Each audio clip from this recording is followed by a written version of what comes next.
अब प्रेम से बोलो श्रीमद् भागवत पुराण की जय।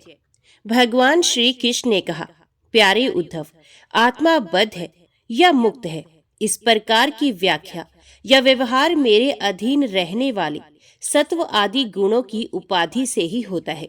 वस्तुत तत्व दृष्टि से नहीं, सभी गुण माया मूलक है, इंद्रजाल है, जादू के खेल के समान है। इसलिए ना मेरा मोक्ष है, ना तो मेरा बंधन ही है। जैसे स्वप्न बुद्धि का विवृत है, उसमें बिना हुए ही भासता है, मिथ्या है, वैसे ही शोक मोह सुख दुख, शरीर की उत्पत्ति और मृत्यु, ये सब संसार का बखेड़ा माया के कारण प्रतीत होने पर भी वास्तविक नहीं है। उद्धव, शरीरधारियों को मुक्ति का अनुभव कराने वाली आत्म विद्या और बंधन का अनुभव कराने वाली अविद्या, ये दोनों ही मेरी अनादि शक्तियां हैं। मेरी माया से ही इनकी रचना हुई है, इनका कोई वास्तविक अस्तित्व नहीं है। भाई, तुम तो स्वयं बड़े बुद्धिमान हो, विचार करो, जीव तो एक ही है, ये व्यवहार के लिए ही मेरे अंश के रूप में कल्पित हुआ है, वस्तुत मेरा स्वरूप ही है। आत्मज्ञान से संपन्न होने पर उसे मुक्त कहते हैं, और आत्मा का ज्ञान ना होने से बद्ध, और ये अज्ञान अनादि होने से बंधन भी अनादि कहलाता है। इस प्रकार मुझ एक ही धर्मी में रहने पर भी जो शोक और आनंद रूप विरुद्ध धर्म वाले जान पड़ते हैं, उन बद्ध और मुक्त जीव का भेद मैं बतलाता हूँ। जीव और ईश्वर बद्ध और मुक्त के भेद से भिन्न भिन्न होने पर भी एक ही शरीर में नियंता और नियंत्रित के रूप से स्थित है। ऐसा समझो कि शरीर एक वृक्ष है, इसमें हृदय का घोंसला बनाकर जीव और ईश्वर नाम के दो पक्षी रहते हैं। वे दोनों चेतन होने के कारण समान हैं और कभी ना बिछुड़ने के कारण सखा है। इनके निवास करने का कारण केवल लीला ही है। इतनी समानता होने पर भी जीव तो शरीर रूप वृक्ष के फल सुख दुख आदि भोगता है, परंतु ईश्वर उन्हें ना भोगकर कर्म फल सुख दुख आदि से असंग और उनका साक्षी मात्र रहता है। अभोक्ता होने पर भी ईश्वर की ये विलक्षणता है कि वे ज्ञान ऐश्वर्य आनंद और सामर्थ्य आदि में भोक्ता जीव से बढ़कर है।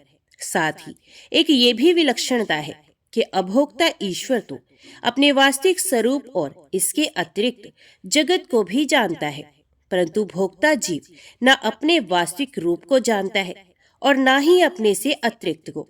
इन दोनों में जीव तो अविद्या से युक्त होने के कारण नित्य बद्ध है और ईश्वर विद्या स्वरूप होने के कारण नित्य मुक्त है। प्यारे उद्धव, ज्ञान संपन्न पुरुष भी मुक्त ही है। जैसे स्वप्न टूट जाने पर जगा हुआ पुरुष स्वप्न के समय मर्ण शरीर से कोई संबंध नहीं रखता, वैसे ही ज्ञानी पुरुष सूक्ष्म और स्थूल शरीर में रहने पर भी उनसे किसी प्रकार का संबंध नहीं रखता, परंतु अज्ञानी पुरुष वास्तव में शरीर से कोई संबंध ना रखने पर भी अज्ञान के कारण शरीर में ही स्थित रहता है। जैसे स्वप्न देखने वाला पुरुष स्वप्न देखते समय स्वाप्निक शरीर से बंध जाता है। व्यवहारिक में इंद्रियां शब्द स्पर्श आदि विषय को ग्रहण करती हैं, क्योंकि ये तो नियम ही है कि गुण ही गुण को ग्रहण करते हैं, आत्मा नहीं। इसलिए जिसने अपने निर्विकार आत्म स्वरूप को समझ लिया है, वे उन विषयों के ग्रहण त्याग में किसी प्रकार का अभिमान नहीं करता। ये शरीर प्रारब्ध के अधीन है, इससे शारीरिक और मानसिक जितने भी कर्म होते हैं सब गुणों की प्रेरणा से ही होते हैं। अज्ञानी पुरुष झूठ मूठ अपने को उन ग्रहण त्याग आदि कर्मों का कर्ता मान बैठता है और इसी अभिमान के कारण वे बंध जाता है। प्यारे उद्धव, पूर्वोक्त पद्धति से विचार करके विवेकी पुरुष समस्त विषयों से विरक्त रहता है और सोने बैठने घूमने फिरने नहाने देखने छूने सूंघने खाने और सुनने आदि क्रियाओं में अपने को कर्ता नहीं मानता, बल्कि गुणों का ही कर्ता मानता है।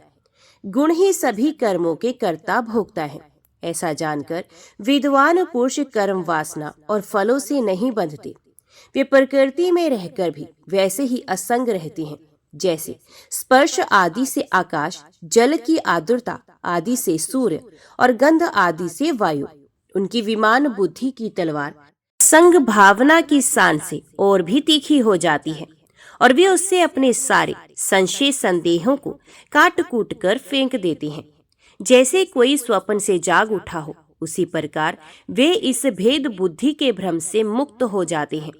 जिनके प्राण इंद्रिय, मन और बुद्धि की समस्त चेष्टाएं बिना संकल्प के होती हैं, वे देह में स्थित रहकर भी उसके गुणों से मुक्त हैं। उन तत्वज्ञ मुक्त पुरुषों के शरीर को चाहे हिंसक लोग पीड़ा पहुंचाएं और चाहे कभी कोई देव योग से पूजा करने लगे, वे ना तो किसी के सताने से दुखी होते हैं और ना ही पूजा करने से सुखी। जो समदर्शी महात्मा गुण और दोष की भेद दृष्टि से ऊपर उठ गए हैं, वे ना तो अच्छे काम करने वालों की स्तुति करते हैं और ना ही बुरे काम करने वालों की निंदा, ना तो किसी की अच्छी बात सुनकर उसकी सराहना करते हैं और ना बुरी बात सुनकर किसी को झिड़कते ही हैं। जीवन मुक्त पुरुष ना तो कुछ भला या बुरा काम करते हैं, ना कुछ भला या बुरा कहते हैं और ना ही सोचते ही हैं। वे व्यवहार में अपनी समान वृत्ति रखकर आत्मानंद में ही मगन रहते हैं और जड़ के समान मानो कोई मूर्ख हो, इस प्रकार विचरण करते रहते हैं। प्यारे उद्धव, जो पुरुष वेदों का तो पारगामी विद्वान हो परंतु परब्रह्म के ज्ञान से शून्य हो, उसके परिश्रम का कोई फल नहीं है।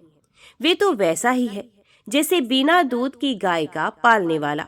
दूध ना देने वाली गाय, व्यभिचारिणी स्त्री, पराधीन शरीर, दुष्ट पुत्र, सतपात्र के प्राप्त होने पर भी दान ना किया हुआ धन और मेरे गुणों से रहित वाणी व्यर्थ है। इन वस्तुओं की रखवाली करने वाला दुख पर दुख ही भोगता रहता है। इसलिए उद्धव, जिस वाणी में जगत की उत्पत्ति, स्थिति और प्रलय रूप मेरी लोक पावन लीला का वर्णन ना हो और लीला अवतारों में भी मेरे लोकप्रिय रामकृष्ण आदि अवतारों का जिसमें यशोगान ना हो, ये वाणी वंध्या है। बुद्धिमान पुरुष को चाहिए कि ऐसी वाणी का उच्चारण एवं श्रवण ना करे। जैसा कि ऊपर वर्णन किया गया है, आत्म जिज्ञासा और विचार के द्वारा आत्मा में जो अनेकता का भ्रम है उसे दूर कर दे और मुझ सर्वव्यापी परमात्मा में अपना निर्मल मन लगा दे तथा संसार के व्यवहारों से उपराम हो जाए। यदि तुम अपना मन परब्रह्म में स्थिर ना कर सको तो सारे कर्म निरपेक्ष होकर मेरे लिए ही करो। मेरी कथाएं समस्त लोगों को पवित्र करने वाली एवं कल्याण स्वरूपिणी है। श्रद्धा के साथ उन्हें सुनना चाहिए। बार बार मेरे अवतार और लीलाओं का गान, स्मरण और अभिनय करना चाहिए। मेरे आश्रित रहकर मेरे ही लिए धर्म, काम और अर्थ का सेवन करना चाहिए। प्रिय उद्धव, जो ऐसा करता है उसे मुझ अविनाशी पुरुष के प्रति अनन्य प्रेममयी भक्ति प्राप्त हो जाती है। भक्ति की प्राप्ति सत्संग से होती है। जिसे भक्ति प्राप्त हो जाती है वे मेरी उपासना करता है, मेरे सानिध्य का अनुभव करता है। इस प्रकार जब उसका अंतकरण शुद्ध हो जाता है तब वे संतों के उपदेशों के अनुसार उनके द्वारा बताए हुए मेरे परम पद को, वास्तविक स्वरूप को सहज में ही प्राप्त हो जाता है। तो उद्धव जी ने पूछा, भगवान, बड़े बड़े संत आपकी कीर्ति का गान करते हैं। आप कृपया बतलाइए कि आपके विचार से संत पुरुष का क्या लक्षण है, आपके प्रति कैसी भक्ति करनी चाहिए जिसका संत लोग आदर करते हैं। भगवान, आप ही ब्रह्मा आदि श्रेष्ठ देवता, सत्य आदि लोक और चराचर जगत के स्वामी हैं। मैं आपका विनीत, प्रेमी और शरणागत भक्त हूँ। आप मुझे भक्ति और भक्त का रहस्य बतलाइए। भगवान, मैं जानता हूँ कि आप प्रकृति से परे पुरुषोत्तम एवं चिदा आकाश स्वरूप ब्रह्म हैं। आपसे भिन्न कुछ भी नहीं है। फिर भी आपने लीला के लिए स्वे इच्छा से ही ये अलग शरीर धारण करके अवतार लिया है। इसलिए वास्तव में आप ही भक्ति और भक्त का रहस्य बतला सकते हैं। भगवान श्री कृष्ण ने कहा, प्यारे उद्धव, मेरा भक्त कृपा की मूर्ति होता है। वे किसी भी प्राणी से वैर भाव नहीं रखता और घोर से घोर दुख भी प्रसन्नता पूर्वक सहता है। उसके जीवन का सार है सत्य और उसके मन में किसी प्रकार की पाप वासना कभी नहीं आती। ये समदर्शी और सबका भला करने वाला होता है। उसकी बुद्धि कामनाओं से क्लुषित नहीं होती। ये संयमी, मधुर स्वभाव और पवित्र होता है। संग्रह परिग्रह से सर्वथा दूर रहता है। किसी भी वस्तु के लिए वे कोई चेष्टा नहीं करता। परिमित भोजन करता है और शांत रहता है। उसकी बुद्धि स्थिर होती है, उसे केवल मेरा ही भरोसा होता है और वह आत्म तत्व के चिंतन में सदा संलग्न रहता है। वे परमाद रहित, गंभीर स्वभाव और धैर्यवान होता है।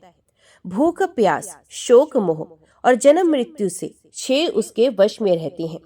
वे स्वयं तो कभी किसी से किसी प्रकार का सम्मान नहीं चाहता, परंतु दूसरों का सम्मान करता रहता है। मेरे संबंध की बातें दूसरों को समझाने में बड़ा निपुण होता है और सभी के साथ मित्रता का व्यवहार करता है। उसके हृदय में करुणा भरी होती है। मेरे तत्व का उसे यथार्थ ज्ञान होता है। प्रिय उद्धव, मैंने वेदों और शास्त्रों के रूप में मनुष्यों के धर्म का उपदेश किया है। उनके पालन से अंतकरण शुद्धि आदि गुण और उल्लंघन से नरक आदि दुख प्राप्त होते हैं, परंतु मेरा जो भक्त उन्हें भी अपने ध्यान आदि में विक्षेप समझकर त्याग देता है और केवल मेरे ही भजन में लगा रहता है, वे परम संत है। मैं कौन हूँ, कितना बड़ा हूँ, कैसा हूँ, इन बातों को जाने चाहे ना जाने, किंतु अनन्य भाव से मेरा भजन करते हैं, वे मेरे विचार से मेरे परम भक्त हैं। प्यारे उद्धव, मेरी मूर्ति और मेरे भक्त जनों का दर्शन, स्पर्श, पूजा, सेवा भावना, स्तुति और प्रणाम करें तथा मेरे गुण और कर्मों का कीर्तन करें। उद्धव जी, मेरी कथा सुनने में श्रद्धा रखें और निरंतर मेरा ध्यान करते रहें। जो कुछ मिले वे मुझे समर्पित कर दे और दास्य भाव से मुझे आत्म निवेदन करे। मेरे दिव्य जन्म और कर्मों की चर्चा करे। जन्माष्टमी, रामनवमी आदि पर्वों पर आनंद मनाए और संगीत, नृत्य, बाजे और समाजों द्वारा मेरे मंदिरों में उत्सव करे और कराए। वार्षिक त्योहारों के दिन मेरे स्थानों की यात्रा करे, जुलूस निकाले तथा विविध उपहारों से मेरी पूजा करे। वैदिक अथवा तांत्रिक पद्धति से दीक्षा ग्रहण करे, मेरे व्रतों का पालन करे, मंदिरों में मेरी मूर्तियों की स्थापना में श्रद्धा रखे। यदि यह काम अकेला ना कर सके तो औरों के साथ मिलकर उद्योग करे। मेरे लिए पुष्प वाटिका, बगीचे, क्रीड़ा का स्थान, नगर और मंदिर बनवावे। सेवक की भांति श्रद्धा भक्ति के साथ निष्कपट भाव से मेरे मंदिरों की सेवा करे। झाड़े बुहारे, लीपे पोते, छिड़काव करे और तरह तरह के चौक पूरे। अभिमान न करे, दंभ न करे, साथ ही अपने शुभ कर्मों का ढिंडोरा भी न पीटे। प्रिय उद्धव, मेरे चढ़ावे की अपने काम में लगाने की बात तो दूर ही, मुझे समर्पित दीपक के प्रकाश में भी अपना काम ना ले। किसी दूसरे देवता की चढ़ाई हुई वस्तु मुझे ना चढ़ाए। संसार में जो वस्तु अपने को सबसे प्रिय, सबसे अभिष्ट जान पड़े, वे मुझे समर्पित कर दे। ऐसा करने से वह वस्तु अनंत फल देने वाली हो जाती है। भद्र, सूर्य, अग्नि, ब्राह्मण, गो, वैष्णव, आकाश, वायु, जल, पृथ्वी, आत्मा और समस्त प्राणी, ये सब मेरी पूजा के स्थान हैं। प्यारे उद्धव, ऋग्वेद, यजुर्वेद और सामवेद के मंत्रों द्वारा सूर्य में मेरी पूजा करनी चाहिए, हवन के द्वारा अग्नि में, आतिथ्य द्वारा श्रेष्ठ ब्राह्मण में और हरी हरी घास आदि के द्वारा गो में मेरी पूजा करे। भाई बंधु के समान सत्कार के द्वारा वैष्णव में, निरंतर ध्यान में लगे रहने से हृदयाकाश में, मुख्य प्राण समझने से वायु में और जल पुष्प आदि सामग्रियों द्वारा जल में मेरी आराधना की जाती है। गुप्त मंत्रों द्वारा न्यास करके मिट्टी की वेदी में, उपयुक्त भोगों द्वारा आत्मा में और समदृष्टि द्वारा संपूर्ण प्राणियों में मेरी आराधना करनी चाहिए, क्योंकि मैं सभी में क्षेत्रज्ञ आत्मा के रूप में स्थित हूँ। इन सभी स्थानों में शंख चक्र गदा पद्म धारण किए 4 भुजाओं वाले शांत मूर्ति श्री भगवान विराजमान है। ऐसा ध्यान करते हुए एकाग्रता के साथ मेरी पूजा करनी चाहिए। इस प्रकार जो मनुष्य एकाग्रचित से यज्ञ, यज्ञादि, इष्ट और कुआं, बावली बनवाना आदि पूर्वोक्त कर्मों के द्वारा मेरी पूजा करता है, उसे मेरी श्रेष्ठ भक्ति प्राप्त होती है तथा संत पुरुषों की सेवा करने से मेरे स्वरूप का ज्ञान भी हो जाता है। प्यारे उद्धव, मेरा ऐसा निश्चय है कि सत्संग और भक्ति योग, इन 2 साधनों का एक साथ ही अनुष्ठान करते रहना चाहिए। प्राय इन दोनों के अतिरिक्त संसार सागर से पार होने का और कोई उपाय नहीं है, क्योंकि संत पुरुष मुझे अपना आश्रय मानते हैं और मैं सदा सर्वदा उनके पास बना रहता हूँ। प्यारे उद्धव जी, अब मैं तुम्हें एक अत्यंत गोपनीय परम रहस्य की बात बतलाऊंगा, क्योंकि तुम मेरे प्रिय सेवक, हितैषी, सुहृद और प्रेमी सखा हो, साथ ही सुनने के भी इच्छुक हो। प्यारे उद्धव, जगत में जितनी आसक्तियां हैं उन्हें सत्संग नष्ट कर देता है। यही कारण है कि सत्संग जिस प्रकार मुझे वश में कर लेता है, वैसा साधन ना योग है, ना सांख्य, ना धर्म पालन और ना ही स्वाध्याय। तपस्या, त्याग, इष्टापूर्त और दक्षिणा से भी मैं वैसा प्रसन्न नहीं होता। कहाँ तक कहूँ, व्रत, यज्ञ, वेद, तीर्थ और यम नियम भी सत्संग के समान मुझे वश में करने में समर्थ नहीं। निष्पाप उद्धव जी, ये एक युग की नहीं, सभी युगों की एक सी बात है। सत्संग के द्वारा ही दैत्य, राक्षस, पशु, पक्षी, गंधर्व, अप्सरा, नाग, सिद्ध, चारण, गुहक और विद्याधरों को मेरी प्राप्ति नहीं हुई। मनुष्यों में वैश्य, शूद्र, स्त्री और अंत्यज आदि रजोगुणी, तमोगुणी प्रकृति के बहुत से जीवों ने मेरा परम पद प्राप्त किया है। वृत्तासुर, प्रहलाद, वृषपर्वा, बलि, बाणासुर, मयदानव, विभीषण, सुग्रीव, हनुमान, जामवान, गजेंद्र, जटायु, तुलाधार, वैश्य, धर्मव्याध, कुब्जा, व्रज की गोपियां, यज्ञ पत्नियां और दूसरे लोग भी सत्संग के प्रभाव से ही मुझे प्राप्त कर सके हैं। उन लोगों ने ना तो वेदों का स्वाध्याय किया था और ना ही विधि पूर्वक महापुरुषों की उपासना की थी। इसी प्रकार उन्होंने कृष्ण, चंद्रायण आदि व्रत और कोई तपस्या भी नहीं की थी। बस केवल सत्संग के प्रभाव से ही वे मुझे प्राप्त हो गए हैं। गोपियां, गायें, यमला, अर्जुन आदि वृक्ष, ब्रज के हरण आदि पशु, कालिया आदि नाग, ये तो साधन साध्य एक संबंध में सर्वथा ही मूढ़ बुद्धि थे।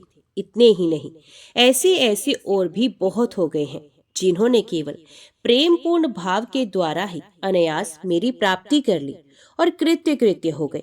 उद्धव जी, बड़े बड़े प्रयत्नशील साधक योग, सांख्य, दान, व्रत, तपस्या, यज्ञ, श्रुतियों की व्याख्या, स्वाध्याय और संन्यास आदि साधनों के द्वारा मुझे नहीं प्राप्त कर सकते, परंतु सत्संग के द्वारा तो मैं अत्यंत सुलभ हो जाता हूँ। उद्धव, जिस समय अक्रूर जी भैया बलराम जी के साथ मुझे व्रज से मथुरा ले आए, उस समय गोपियों का हृदय गाढ़ प्रेम के कारण मेरे अनुराग के रंग में रंगा हुआ था। मेरे वियोग की तीव्र व्याधि से वे व्याकुल हो रही थी और मेरे अतिरिक्त कोई भी दूसरी वस्तु उन्हें सुखकारक नहीं जान पड़ती थी। तुम जानते हो कि मैं ही उनका एकमात्र प्रियतम हूँ। जब मैं वृंदावन में था तब उन्होंने बहुत सी रात्रियां, विरास की रात्रियां मेरे साथ आधे क्षण के समान बिता दी थी, परंतु प्यारे उद्धव, मेरे बिना वे ही रात्रियां उनके लिए एक एक कल्प के समान हो गई। जैसे बड़े बड़े ऋषि मुनि समाधि में स्थित होकर तथा गंगा आदि बड़ी बड़ी नदियां समुद्र में मिलकर अपने नाम रूप खो देती हैं, वैसे ही वे गोपियां परम प्रेम के द्वारा मुझ में इतनी तन्मय हो गई थी कि उन्हें लोक परलोक, शरीर और अपने कहलाने वाले पति पुत्रादि की सुध बुध नहीं रह गई थी। उद्धव जी, उन गोपियों में बहुत सी तो ऐसी थी जो मेरे वास्तविक स्वरूप को नहीं जानती थी। वे मुझे भगवान ना जानकर केवल प्रियतम ही समझती थी और जार भाव से मुझसे मिलने की आकांक्षा किया करती थी। उन साधनहीन सैकड़ों हजारों अबलाओं ने केवल संग के प्रभाव से ही मुझ पर ब्रह्म परमात्मा को प्राप्त कर लिया।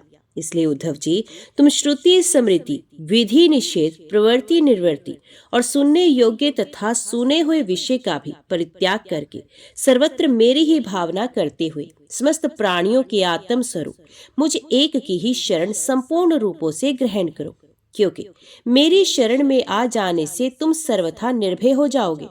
उद्धव जी ने कहा, सनकादि योगेश्वरों के भी परमेश्वर प्रभु, यो तो मैं आपका उपदेश सुन रहा हूँ, परंतु इससे मेरे मन का संदेह मिट नहीं रहा। मुझे स्वधर्म का पालन करना चाहिए या सब कुछ छोड़कर आपकी शरण ग्रहण करनी चाहिए। मेरा मन इस दुविधा में लटक रहा है।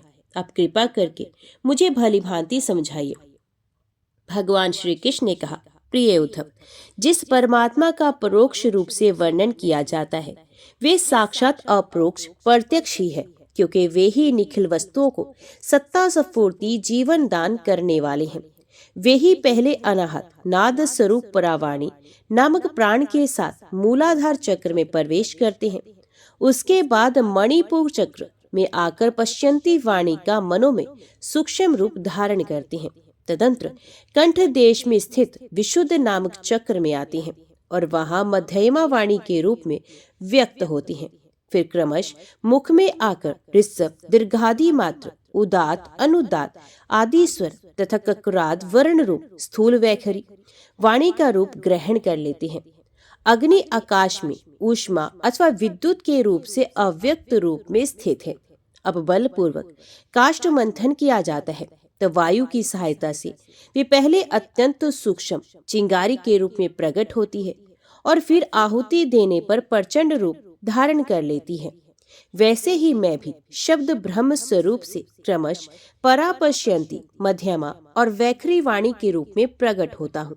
इसी प्रकार बोलना, हाथों से काम करना, पैरों से चलना, मूत्रेंद्रिय तथा गुदा से मलमूत्र त्यागना, सूंघना, चखना, देखना, छूना, सुनना, मन से संकल्प विकल्प करना, बुद्धि से समझना, अहंकार के द्वारा अभिमान करना, महतत्व के रूप में सबका ताना बाना बुनना तथा सत्वगुण, रजोगुण और तमोगुण के सारे विकार, कहाँ तक कहूँ, समस्त कर्ता, कारण और कर्म मेरी ही अभिव्यक्तियां हैं।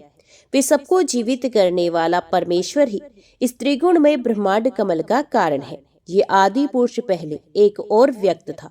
जैसे उपजाऊ खेत में बोया हुआ बीज शाखा, पत्र, पुष्प आदि अनेक रूप धारण कर लेता है, वैसे ही काल गति से माया का आश्रय लेकर शक्ति विभाजन के द्वारा परमेश्वर ही अनेक रूपों में प्रतीत होने लगता है। जैसे तागों के ताने बाने में वस्त्र ओतप्रोत रहता है, वैसे ही ये सारा विश्व परमात्मा में ही ओतप्रोत है।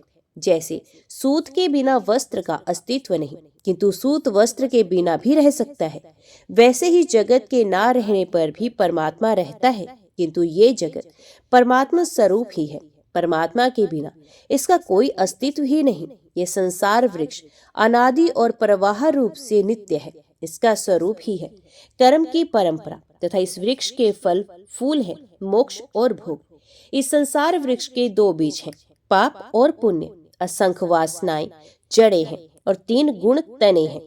5 भूत इसकी मोटी मोटी प्रधान शाखाएं हैं और शब्द आदि 5 विषय रस हैं। 11 इंद्रियां शाखा हैं तथा जीव और ईश्वर 2 पक्षी इसमें घोंसला बनाकर निवास करते हैं। इस वृक्ष में वात, पित्त और कफ रूप 3 तरह की शाल है। इसमें 2 तरह के फल लगते हैं, सुख और दुख। ये विशाल वृक्ष सूर्य मंडल तक फैला हुआ है।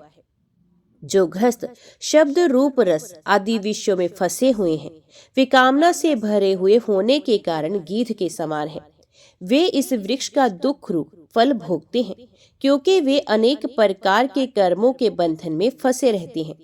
जो अरण्यवासी परमहंस विषयों से विरक्त हैं, वे इस वृक्ष में राजहंस के समान हैं और वे इसका सुख रूप भोगते हैं।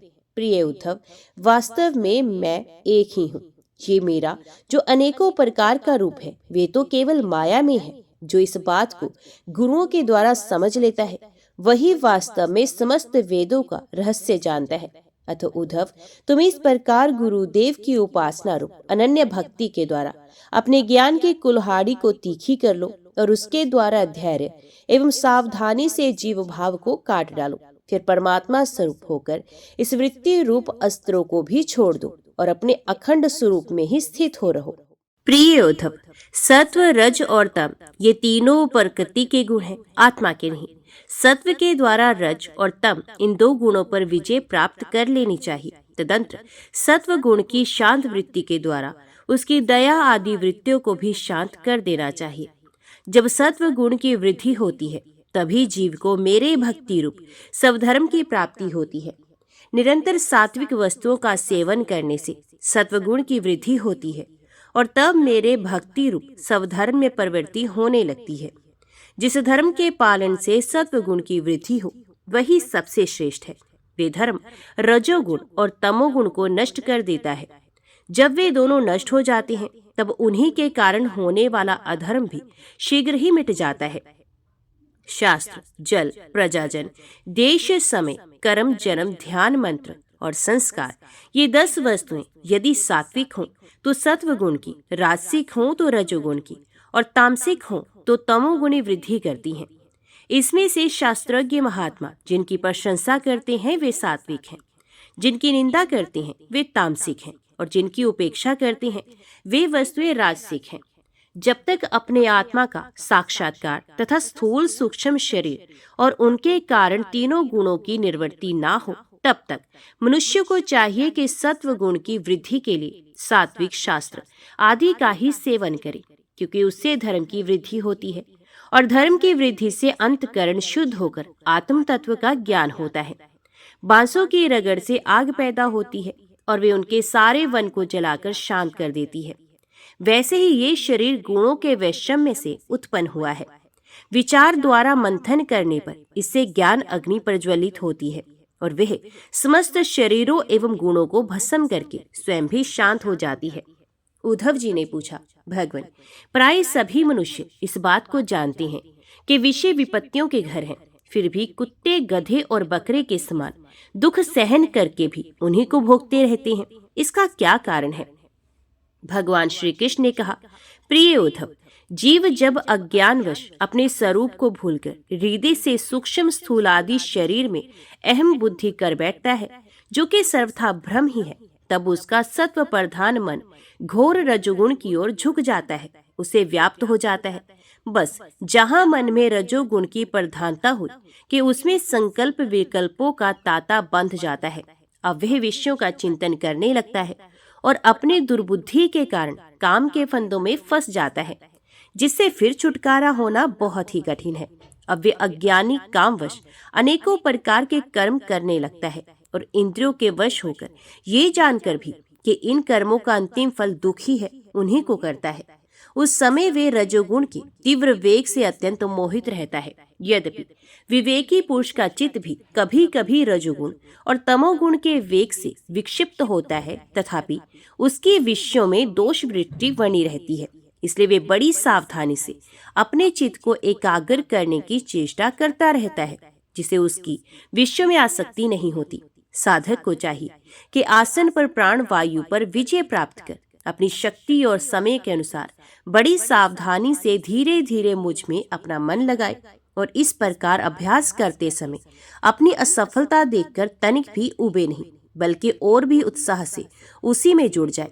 प्रिय उद्धव, मेरे शिष्य सनकादि परम ऋषियों ने योग का यही स्वरूप बताया है कि साधक अपने मन को सब ओर से खींचकर विराट आदि में नहीं, साक्षात मुझ में ही पूर्ण रूप से लगा दे। उद्धव जी ने कहा, श्री कृष्ण, आपने जिस समय जिस रूप से सनकादि परम ऋषियों को योग का आदेश दिया था, उस रूप को मैं भी जानना चाहता हूँ। भगवान श्री कृष्ण ने कहा, प्रिय उद्धव, सनकादि परम ऋषि ब्रह्मा जी के मानस पुत्र हैं। उन्होंने एक बार अपने पिता से योग की सूक्ष्म अंतिम सीमा के संबंध में इस प्रकार प्रश्न किया था। सनकादि परम ऋषियों ने पूछा, पिताजी, चित्त गुणों अर्थात विश्व में घुसा ही रहता है और गुण भी चित्त की एक एक वृत्ति में प्रविष्ट होते रहते हैं, अर्थात चित्त और गुण आपस में मिले जुले ही रहते हैं। ऐसी स्थिति में जो पुरुष इस संसार सागर से पार होकर मुक्ति पद प्राप्त करना चाहता है, वे इन दोनों को एक दूसरे से अलग कैसे कर सकता है?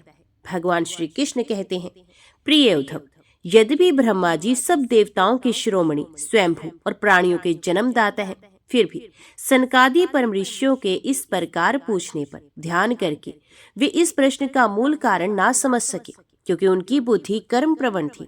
उद्धव, उस समय ब्रह्मा जी ने इस प्रश्न का उत्तर देने के लिए भक्ति भाव से मेरा चिंतन किया। तब मैं हंस का रूप धारण करके उनके सामने प्रकट हुआ। मुझे देखकर सनकादि ब्रह्मा जी को आगे करके मेरे पास आए और उन्होंने मेरे चरणों की वंदना करके मुझसे पूछा कि आप कौन हैं? प्रिय उद्धव, सनकादि परमार्थ तत्व के जिज्ञासु थे, इसलिए उनके पूछने पर उस समय मैंने जो कुछ कहा वे तुम मुझसे सुनो। ब्राह्मणों, यदि परमार्थ रूप वस्तु नाना तव से सर्वथा रहित है, तब आत्मा संबंध में आप लोगों का ऐसा प्रश्न कैसे युक्ति संगत हो सकता है? अथवा मैं यदि उत्तर देने के लिए बोलूं तो किस जाति, गुण, क्रिया और संबंध आदि का आश्रय लेकर उत्तर दूं? देवता, मनुष्य, पशु, पक्षी आदि सभी शरीर पंचभूतात्मक होने के कारण अभिन्न ही है और परमार्थ रूप से भी अभिन्न है। ऐसी स्थिति में आप कौन है? आप लोगों का ये प्रश्न ही केवल वाणी का व्यवहार है, विचार पूर्वक नहीं है। अतः निरर्थक है। मन से, वाणी से, दृष्टि से तथा अन्य इंद्रियों से भी जो कुछ ग्रहण किया जाता है वे सब मैं ही हूँ, मुझसे भिन्न और कुछ नहीं है। ये सिद्धांत आप लोग तत्व विचार के द्वारा समझ लीजिए। पुत्रों, ये चित्त चिंतन करते करते विषयाकार हो जाता है और विषय चित्त में प्रविष्ट हो जाते हैं। ये बात सत्य है। तथापि विषय और चित्त ये दोनों ही मेरे स्वरूप भूत जीव के देह हैं, उपाधि हैं।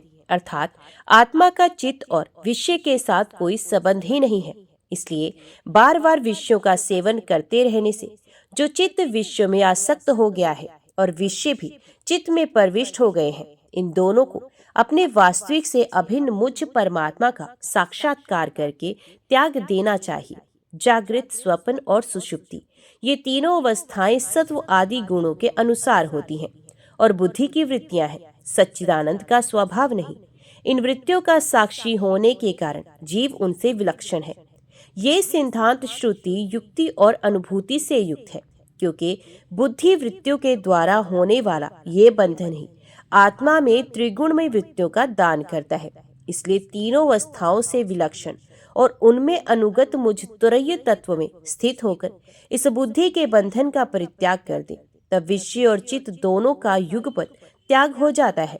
ये बंधन अहंकार की ही रचना है और यही आत्मा के परिपूर्णतम सत्य, अखंड ज्ञान और परम आनंद स्वरूप को छिपा देता है। इस बात को जानकर विरक्त हो जाए और अपने तीन अवस्थाओं में अनुगत तुरई स्वरूप में होकर संसार की चिंता को छोड़ दें। जब तक पुरुष की भिन्न भिन्न पदार्थों में सत्व बुद्धि, अहम बुद्धि और मम बुद्धि युक्तियों के द्वारा निवृत्त नहीं हो जाती, तब तक ये अज्ञानी यद्यपि जागता है तथापि सोता हुआ सा रहता है। जैसे स्वप्न अवस्था में जान पड़ता है मैं जाग रहा हूँ। आत्मा से अन्य देह आदि प्रतीयमान नाम रूपात्मक परपंच का कुछ भी अस्तित्व नहीं है। इसलिए उनके कारण होने वाले वर्ण, आश्रम आदि भेद, स्वर्ग आदि फल और उनके कारणभूत कर्म ये सब के सब इस आत्मा के लिए वैसे ही मिथ्या है जैसे स्वप्नदर्शी पुरुषों के द्वारा देखे हुए सबके सब पदार्थ जो जागृत अवस्था में समस्त इंद्रियों के द्वारा बाहर दिखने वाले संपूर्ण क्षणभंगुर पदार्थों को अनुभव करता है और स्वप्न अवस्था में हृदय में ही जागृत में देखे हुए पदार्थों के समान ही वासना में विषयों का अनुभव करता है और सुषुप्ति अवस्था में उन सब विषयों को समेटकर उनके लय को भी अनुभव करता है। वह एक ही है। जागृत अवस्था के इंद्रिय, स्वप्न अवस्था के मन और सुषुप्ति की संस्कारवती बुद्धि का भी वही स्वामी है, क्योंकि वह त्रिगुण में तीनों अवस्थाओं का साक्षी है। जिस मैंने स्वप्न देखा, जो मैं सोया, वही मैं जाग रहा हूँ। इस स्मृति के बल पर एक ही आत्मा का समस्त अवस्थाओं में होना सिद्ध हो जाता है। ऐसा विचार कर मन की ये तीनों अवस्थाएं गुणों के द्वारा मेरी माया से मेरे अंश स्वरूप जीव में कल्पित की गई हैं और आत्मा में ये नितांत असत्य है। ऐसा निश्चय करके तुम लोग अनुष्ठान, अनुमान, सत्पुरुषों द्वारा किए गए उपनिषदों के श्रवण और तीक्ष्ण ज्ञान खंड के द्वारा सकल संशयों के आधार अहंकार का छेदन करके हृदय में स्थित मुझ परमात्मा का भजन करो। ये जगत मन का विलास है, दिखने पर भी नष्ट प्राय है, अलात चक्र के समान अत्यंत चंचल है और भ्रम मात्र है, ऐसा समझो। ज्ञाता और गय के भेद से रह एक ज्ञान स्वरूप आत्मा ही अनेक सा प्रतीत हो रहा है। ये स्थूल शरीर, इंद्रियों और अंतःकरण रूप तीन प्रकार का विकल्प गुणों के परिणाम की रचना है और स्वप्न के समान माया का खेल है, अज्ञान से कल्पित है। इसलिए इस देह आदि रूप दृष्टि से दृश्य हटाकर तृष्णा रहित इंद्रियों को व्यापार से हीन और निर्भय होकर आत्मानंद के अनुभव में मगन हो जाए। यद्यपि कभी कभी आहार आदि के समय ये देहादिक प्रपंच देखने में आता है, तथापि ये पहले ही आत्म वस्तु से अतिरिक्त और मिथ्या समझकर छोड़ा जा चुका है। इसलिए वे पुण्य भ्रांति मूलक मोह उत्पन्न करने में समर्थ नहीं हो सकता। देहपात पर्यंत केवल संस्कार मात्र उसकी प्रतीति होती है। जैसे मदिरा पीकर उन्मत्त पुरुष ये नहीं देखता कि मेरे द्वारा पहना हुआ वस्त्र शरीर पर है या गिर गया, वैसे ही सिद्ध पुरुष जिस शरीर से उसने अपने स्वरूप का साक्षात्कार किया है वे प्रारब्धवश खड़ा है, बैठा है या देववश कहीं गया या आया है। नश्वर शरीर संबंधी इन बातों पर दृष्टि नहीं डालता। प्राण और इंद्रियों के साथ ये शरीर भी प्रारब्ध के अधीन है।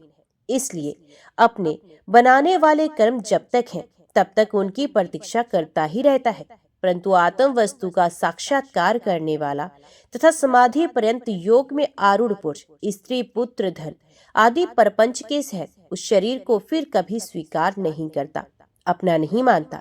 जैसे जगा हुआ पुरुष स्वप्न अवस्था के शरीर आदि को। सनकादि ऋषियों, मैंने तुमसे जो कुछ कहा है वे सांख्यों और योग दोनों का गोपनीय रहस्य है। मैं स्वयं भगवान हूँ। तुम लोगों को तत्व ज्ञान का उपदेश करने के लिए ही यहाँ आया हूँ, ऐसा समझो। विप्रवरो, मैं योग, सांख्य, सत्य, ऋतु, तेज, श्री, कीर्ति और दम, इन सबका परम गति परम अधिष्ठान हूँ। मैं समस्त गुणों से रहित हूँ और किसी की अपेक्षा नहीं रखता। फिर भी साम्य, असंगता आदि सभी गुण मेरा ही सेवन करते हैं, मुझ में ही प्रतिष्ठित हैं, क्योंकि मैं सबका हितैषी, सुहृद, प्रियतम और आत्मा हूँ। सच पूछो तो उन्हें गुण कहना भी ठीक नहीं, क्योंकि वे सत्व आदि गुणों के परिणाम नहीं और नित्य हैं। प्रिय उद्धव, इस प्रकार मैंने सनकादि मुनियों के संशय मिटा दिए। उन्होंने परम भक्ति से मेरी पूजा की और स्तुतियों द्वारा मेरी महिमा का गान किया। जब उन परम ऋषियों ने भलीभांति मेरी पूजा और स्तुति कर ली, तब मैं ब्रह्मा जी के सामने ही अदृश्य होकर अपने धाम में लौट आया। उद्धव जी ने पूछा, श्री कृष्ण, ब्रह्मवादी महात्मा आत्म कल्याण के अनेकों साधन बताते हैं। उनमें अपनी अपनी दृष्टि के अनुसार सभी श्रेष्ठ हैं अथवा किसी एक की प्रधानता है। मेरे स्वामी, आपने तो अभी अभी भक्ति योग को ही निरपेक्ष एवं स्वतंत्र साधन बताया है, क्योंकि इसी से सब ओर से आसक्ति छोड़कर मन आप में ही तन्मय हो जाता है। भगवान श्री कृष्ण ने कहा, प्रिय उद्धव, ये वेद वाणी समय के फेर से परले के अवसर पर लुप्त हो गई थी। फिर जब सृष्टि का समय आया तब मैंने अपने संकल्प से ही इसे ब्रह्मा को उपदेश किया। इसमें मेरे भागवत धर्म का ही वर्णन है। ब्रह्मा ने अपने ज्येष्ठ पुत्र स्वयंभू मनु को उपदेश किया और उनसे भृगु, अंगीरा, मरीचि, पुलह, अत्रि, पुलस्त्य और कृतु, इन 7 प्रजापति महर्षियों ने ग्रहण किया। तदंतर इन ब्रह्म ऋषियों की संतान देवता, दानव, गृहक, मनुष्य, सिद्ध, गंधर्व, विद्याधर, चारण, किन्नदेव, किन्नर, नाग, राक्षस और किमपुरुष आदि ने इसे अपने पूर्वज इन्हीं ब्रह्म ऋषियों से प्राप्त किया। सभी जातियों और व्यक्तियों के स्वभाव, उनकी वासनाएं सत्व, रज और तमोगुण के कारण भिन्न भिन्न है। इसलिए उसमें और उनकी बुद्धि वृत्तियों में भी अनेकों भेद हैं। इसलिए वे सभी अपनी अपनी प्रकृति के अनुसार उस वेद वाणी का भिन्न भिन्न अर्थ ग्रहण करते हैं। वे वाणी ही ऐसी अलौकिक है कि उसमें विभिन्न अर्थ निकलना स्वाभाविक ही है। इसी प्रकार स्वभाव भेद तथा परंपरागत उपदेश के भेद से मनुष्यों की बुद्धि में भिन्नता आ जाती है और कुछ लोग तो बिना किसी विचार के वेद विरुद्ध पाखंड मत अवलंबी हो जाते हैं। प्रिय उद्धव, सभी की बुद्धि मेरी माया से मोहित हो रही है। इसी से वे अपने अपने कर्म संस्कार और अपनी अपनी रुचि के अनुसार आत्म कल्याण के साधन भी एक नहीं अनेकों बताते हैं। पूर्व मीमांसिक धर्म को, साहित्याचार्य यश को, कामशास्त्री काम को, योगवेता सत्य और शमदादि को, दंड नीतिकार ऐश्वर्य को, त्यागी त्याग को, लोकातिक भोग को ही मनुष्य जीवन का स्वार्थ परम लाभ बताते हैं। कर्मयोगी लोग यज्ञ, तप, दान, व्रत तथा यम नियम आदि को पुरुषार्थ बताते हैं, परंतु ये सभी कर्म हैं। इनके फलस्वरूप जो लोक मिलते हैं ये उत्पत्ति और नाश करने वाले हैं। कर्मों का फल समाप्त हो जाने पर उनसे दुख ही मिलता है, और सच पूछो तो उनकी अंतिम गति घोर अज्ञान ही है। उनसे जो सुख मिलता है वे तुच्छ है, नगण्य है, और वे लोग भोग के समय भी असूया आदि दोषों के कारण शोक से परिपूर्ण है। इसलिए इन विभिन्न साधनों के फेर में नहीं पड़ना चाहिए। प्रिय उद्धव, जो सब ओर से निपेक्ष बेपरवाह हो गया है, किसी भी कर्म या फल आदि की आवश्यकता नहीं रखता और अपने अंतकरण को सब प्रकार से मुझे ही समर्पित कर चुका है, परम आनंद स्वरूप मैं उसकी आत्मा के रूप में स्फुरित होने लगता हूँ। इससे वे जिस सुख का अनुभव करता है वे विषय लोलुप प्राणियों को किसी प्रकार मिल नहीं सकता। जो सब प्रकार के संग्रह परिग्रह से रहित अकिंचन है, जो अपनी इंद्रियों पर विजय प्राप्त करके शांत और समदर्शी हो गया है, जो मेरी प्राप्ति से ही, मेरे सानिध्य का अनुभव करके ही सदा सर्वदा पूर्ण संतोष का अनुभव करता है, उसके लिए आकाश का एक एक कोना आनंद से भरा हुआ है।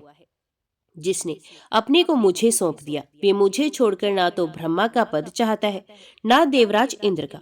उसके मन में ना तो सार्वभौम सम्राट बनने की इच्छा होती है और ना वह स्वर्ग से भी श्रेष्ठ रसातल का ही स्वामी होता है। वे योग की बड़ी बड़ी सिद्धियों और मोक्ष तक की अभिलाषा नहीं करता।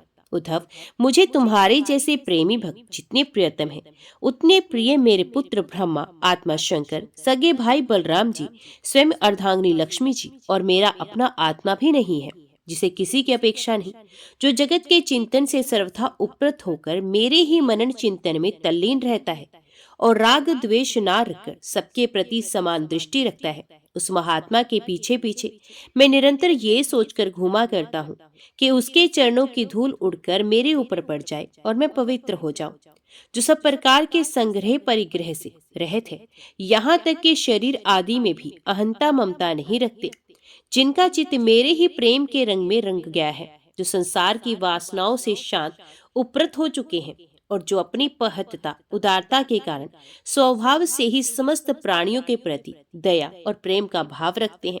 किसी प्रकार की कामना जिनकी बुद्धि का स्पर्श नहीं कर पाती, उन्हें मेरे जिस परम आनंद स्वरूप का अनुभव होता है, उसे और कोई नहीं जान सकता, क्योंकि वे परम आनंद तो केवल निरपेक्षता से ही प्राप्त होता है। उद्धव जी, मेरा जो भक्त अभी जितेंद्रिय नहीं हो सका है और संसार के विषय बार बार उसे बाधा पहुंचाते रहते हैं, अपनी ओर खींच लिया करते हैं, वे भी क्षण क्षण में बढ़ने वाली मेरी प्रलब्ध भक्ति के प्रभाव से प्राय विषयों से पराजित नहीं होता। उद्धव, जैसे धधकती हुई आग लकड़ियों के बड़े ढेर को भी जलाकर खाक कर देती है, वैसे ही मेरी भक्ति भी समस्त पाप राशि को पूर्णतः जला डालती है।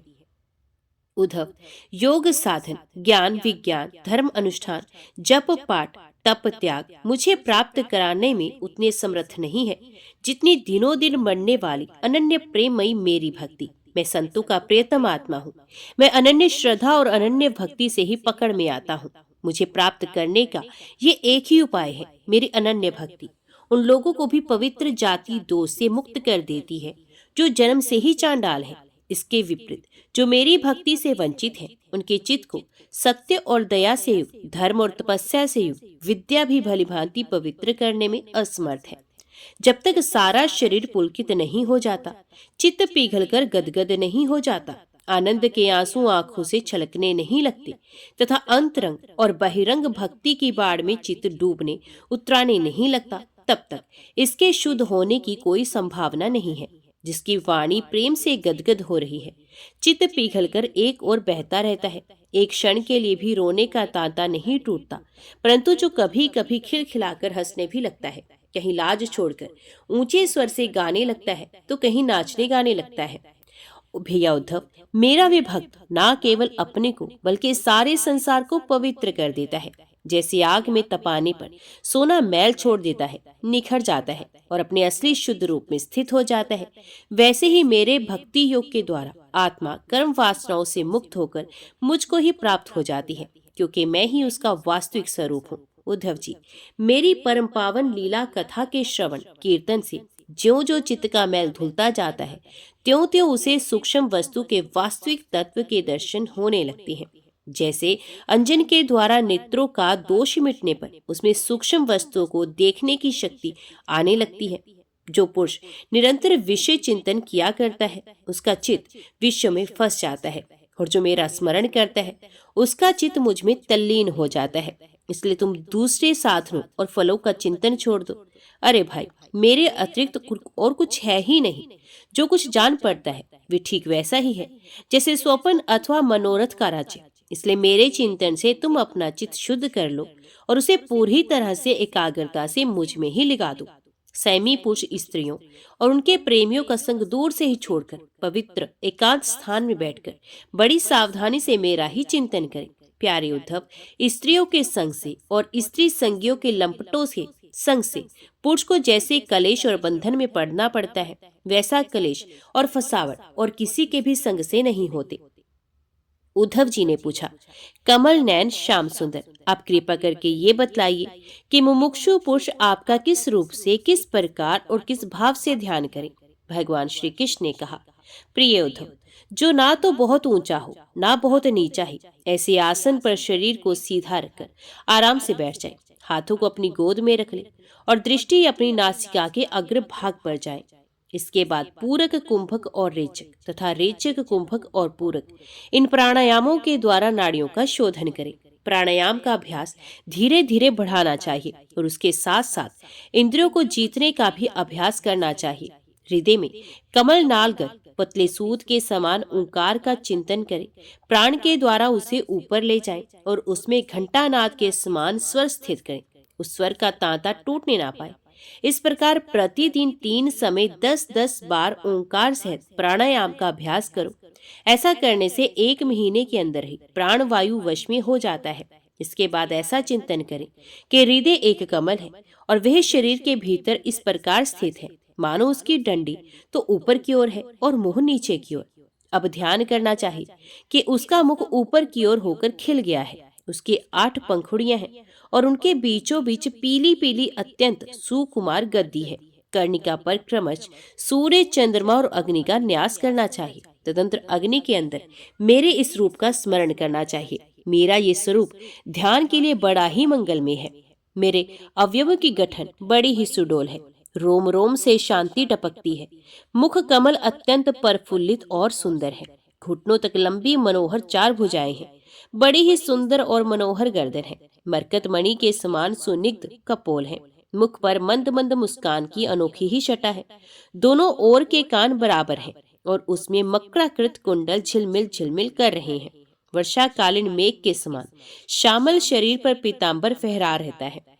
श्रीवत्स एवं लक्ष्मी जी का चिन्ह वक्ष स्थल पर दाएं बाएं विराजमान है। हाथों में शंख, चक्र, गदा एवं पद्म धारण किए हैं। गले में वनमाला लटक रही है। चरणों में नूपुर शोभा दे रही हैं। गले में कौस्तुभ मणि चकमगा रही है। अपने अपने स्थान पर चमचमाते हुए किरीट, कंगन, करधनी और बाजूबंद शोभायमान हो रहे हैं। मेरा एक एक अंग अत्यंत सुंदर और हृदयहारी है।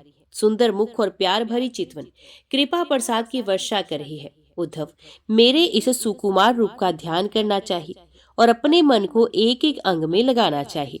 बुद्धिमान पुरुष को चाहिए कि मन के द्वारा इंद्रियों को उनके विषयों से खींच ले और मन को बुद्धि रूप सारथी की सहायता से मुझ में ही लगा दे, चाहे मेरे किसी भी अंग में क्यों ना लगे। जब सारे शरीर का ध्यान होने लगे तब अपने चित्त को खींचकर एक स्थान में स्थिर करें और अन्य अंगों का चिंतन ना करके केवल मंद मंद मुस्कान की छटा से युक्त मेरे मुख का ही ध्यान करें। जब चित्त मुखारविंद में ठहर जाए तब उसे वहां से हटाकर आकाश में स्थिर करें। तदंतर आकाश का चिंतन भी त्याग कर मेरे स्वरूप में आरूढ़ हो जाएं और मेरे सिवा किसी भी वस्तु का चिंतन ना करें। जब इस प्रकार चित्त समाहित हो जाता है तब जैसे एक ज्योति दूसरे ज्योति से मिलकर एक हो जाती है, वैसे ही अपने में मुझे और मुझ सर्वात्मा में अपने को अनुभव करने लगता है। जो योगी इस प्रकार तीव्र ध्यान योग के द्वारा मुझ में ही अपने चित्त का संयम करता है, उसके चित्त से वस्तु की अनेकता, तत्व संबंधी ज्ञान और उनकी प्राप्ति के लिए होने वाले कर्मों का भ्रम शीघ्र ही निवृत्त हो जाता है। ओम नमो भगवते वासुदेवाय नमः। जय श्री राधे कृष्ण। आज की वीडियो में इतना ही। उम्मीद करती हूँ वीडियो आपको पसंद आई होगी। वीडियो पसंद आई हो तो वीडियो को लाइक और चैनल को सब्सक्राइब जरूर कीजिएगा। जय श्री हरि लिखकर कमेंट बॉक्स में अपनी हाजिरी और अपने सुझाव देना ना भूलेगा। तो मिलते हैं अगली कथा अगली वीडियो के साथ। तब तक के लिए देखते व सुनते रहिए। जय मां कंजर, जय माता दी।